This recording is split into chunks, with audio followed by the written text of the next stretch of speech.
ஒரு சிறிய கிராமம் ஒரு காலத்தில் பசுமையாக இருந்தது. மரங்களும் பறவைகளும் நிறைந்த அழகான இடம்.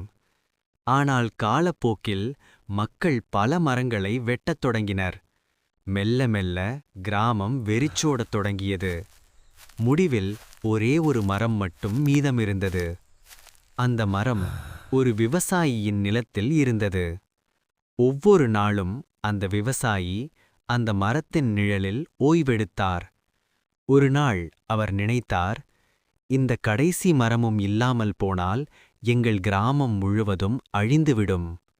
அதனால் அவர் அந்த மரத்தை சுற்றி சிறு மரங்களை நட்டார்.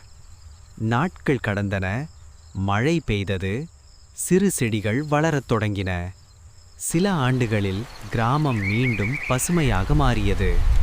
அந்த கடைசி மரம் இனி தனியாக இல்லை. இயற்கையை காப்போம், எதிர்காலத்தை பாதுகாப்போம்.